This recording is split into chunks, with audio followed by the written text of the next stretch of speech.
You are not born strong. You are not born cute. You are born as a tiny pink blind speck, smaller than a honeybee before your body has even finished loading. Nice start. And before you understand what breathing is, the first race of your life begins. Not away from a predator, up your own mother's belly, because somewhere above you is a pouch, and inside that pouch are the only open seats on this nightmare bus. You wriggle forward with tiny front legs. Around you, your brothers and sisters are doing the same thing. Everyone is blind. Everyone is helpless.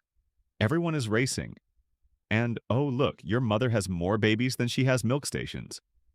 If you do not reach one and latch on, that is it. No second chance. No emotional support pouch. Just game over before your life even gets a proper opening scene. You crawl over a sibling crawls over you. Rude but fair. Finally, you reach the pouch, you latch on. Tiny victory. Very tiny. Because right now, you are basically a living comma with pause. For weeks, your whole world is warm darkness. You cannot see, run, fight, or make any useful life choices. You just hang there, hoping nothing outside ruins the arrangement. And outside, owls, foxes, dogs, raccoons, cars, and humans with flashlights saying, "You, what is that?" Yeah, welcome to being an opossum. Eventually, you grow enough to leave the pouch, which sounds exciting until you realize your new home is your mother's back. You climb on with your siblings like a pile of fuzzy gray mistakes. Your mother now walks through the night wearing a backpack made of babies. Honestly, not the worst transportation system, but don't relax. If you fall off, she may not come back. Not because she hates you, she is just an opossum. Emotional parenting is not exactly her brand. You cling harder as she waddles under fences, behind trash bins, and along roads where giant glowing-eyed monsters scream past. Wait a minute, those are cars. And for an opossum, cars are basically dragons with headlights. A truck blasts by so close the wind punches through your fur. Everyone survives. Nice work. But the lesson is clear. The world was not designed for slow animals who look confused in every direction. Soon you climb down and explore alone. Your nose leads the way. Because your eyesight? Let's just say no eagle is asking you for advice. But your smell is excellent. Rotting fruit, worms, insects, dead things, pet food, garbage? Ah, yes, fine dining. You sniff through the night like a tiny gray detective with terrible public relations. Then you find a half-eaten apple under a tree. You take a bite. Delicious. Your first meal outside the pouch. Not bad. Then the grass moves. A fox steps out. Oh, that is not ideal. You open your mouth wide, showing every little tooth, because apparently your first defense strategy is pretending you are much scarier than you are. You hiss, you drool, you look awful. Honestly, that helps. But the fox comes closer. So now it is time for your most famous move. You faint, not heroically, not on purpose. Your body simply says, "Nope," and shuts down the performance department. Your mouth hangs open. Your tongue slips out. A horrible smell leaks from you. Congratulations! You are now pretending to be dead so convincingly that even you are not fully involved in the decision. The fox sniffs you. Awkward. It expected dinner. Instead, it found a smelly corpse with commitment. After a while, it leaves. You stay still. Then your brain slowly comes back online. You stand up like nothing happened. Well, that escalated quickly. And now you have learned the opossum superpower. You are not fast. You are not strong. You are not majestic. You are just deeply unpleasant under pressure. And somehow that works. As the weeks pass, your mother disappears into the night. No goodbye, no, "I'm proud of you." One day you are riding on her back. The next day you are alone under a shed. You step out at night. The moon is up. Every shadow has teeth. You find beetles. Crunchy. You find berries. Sweet. You find cat food on someone's porch. Wait, a mountain of food just sitting there?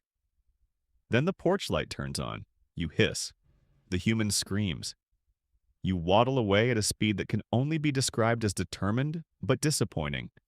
Not your finest moment, but you survive. And in opossum life, surviving with no dignity still counts. Your menu expands. Worms after rain, snails under boards, fallen fruit, mice if you can catch them, and carrion if it does not run away. Honestly, that is your favorite kind of opponent. You are an opportunist. That is a polite way of saying you eat almost anything that makes the mistake of being available. Other animals need clean hunting. You need leftovers, timing, and a dumpster with a loose lid. Speaking of dumpsters, you discover the glowing kingdom behind a restaurant. Grease, bread, something that used to be chicken. Dinner served. But wait, a raccoon is already there. It steals the best piece and leaves you inside a paper bag. Wow, betrayal from a trash colleague. But don't worry, you are still growing. Your fur thickens, your teeth sharpen, your tail helps you balance on branches and fences. You are not graceful exactly. You climb like someone moving furniture in the dark, but you get there. As seasons pass, you learn the map, the safe fence gaps, the dry hollow log, the compost pile that smells disgusting but generous. You learn which houses have dogs. You learn which roads are too wide. You learn that dead animals beside roads are food, but also traps. And just when you think you understand the neighborhood, winter arrives. Nice work, but don't relax. Your ears are thin. Your tail is nearly naked. Your toes are exposed. Cold does not just bother you. Cold bites. Food disappears. The ground hardens. You search under leaves, under porches, behind bins. Nothing. Then you smell it. Roadkill. Not fresh, but food is food. You approach carefully. Headlights appear in the distance. You freeze. Bad idea. Move. Move now. At the last second, you lurch backward into the ditch as the car roars past. You are alive. Barely. And hungry. That is the cruel little joke of being an opossum. The easiest food is often sitting in the most dangerous place. One freezing night, you find a snake tucked under a board. Most animals would avoid it. You consider it dinner, because your blood has a weird little advantage against some snake venoms, not invincible. Don't get dramatic, but tougher than you look. The snake coils. You snap forward, it strikes. You bite again. This time you win. Not bad. For a while, you start feeling confident. You know where to eat, you know where to hide, you know when to hiss, you know when to play dead. You know humans find you ugly, which is rude but useful because they usually do not want to touch you. You are becoming an adult.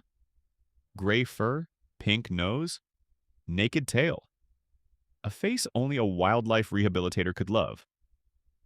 And now the next chapter begins. Mating. Because apparently surviving garbage bins, foxes, winter, and traffic was just nature's way of saying, great, now make more of yourself. You follow a scent behind a garage. There she is, another opossum. No romantic music, no sunset, just two awkward marsupials behind a recycling bin. Beautiful. If you are male, your parenting career ends almost immediately. If you are female, congratulations. Your body is about to become a survival lottery machine. Soon, tiny babies arrive. Too many, too helpless, too early. And once again, they must climb. Just like you did. Some reach the pouch, some do not. The ones that latch on will grow in the dark, then ride on your back while you search for food. And suddenly, you understand your mother a little better. You were not abandoned because she was cruel. You were born into a system where everyone is already one bad night away from disappearing. That is the late-stage trick nature plays on you. When you are young, you think survival means escaping the monsters. When you grow up, you realize survival means becoming tired and still moving anyway. Now you are older, not ancient. Opossums rarely get that luxury, but older. Your steps are slower. Your ears are scarred from cold. Your tail has seen better days. You still wander at night, nose close to the ground, following smells through a world that never gets safer. One night you smell food near the road again. A dead squirrel. Fresh. Too fresh to ignore. You stand in the ditch. No lights, no sound. You step forward, slowly, halfway there, and just when you think it is safe, headlights appear around the bend. You freeze. Of course you freeze. That old survival habit saved you from foxes, but cars do not care if you play dead. Cars do not sniff. Cars do not lose interest. Cars do not understand the performance. You try to move. Your legs answer late. The light floods over you. The engine roars, and the screen goes quiet. Maybe you make it. Maybe you do not.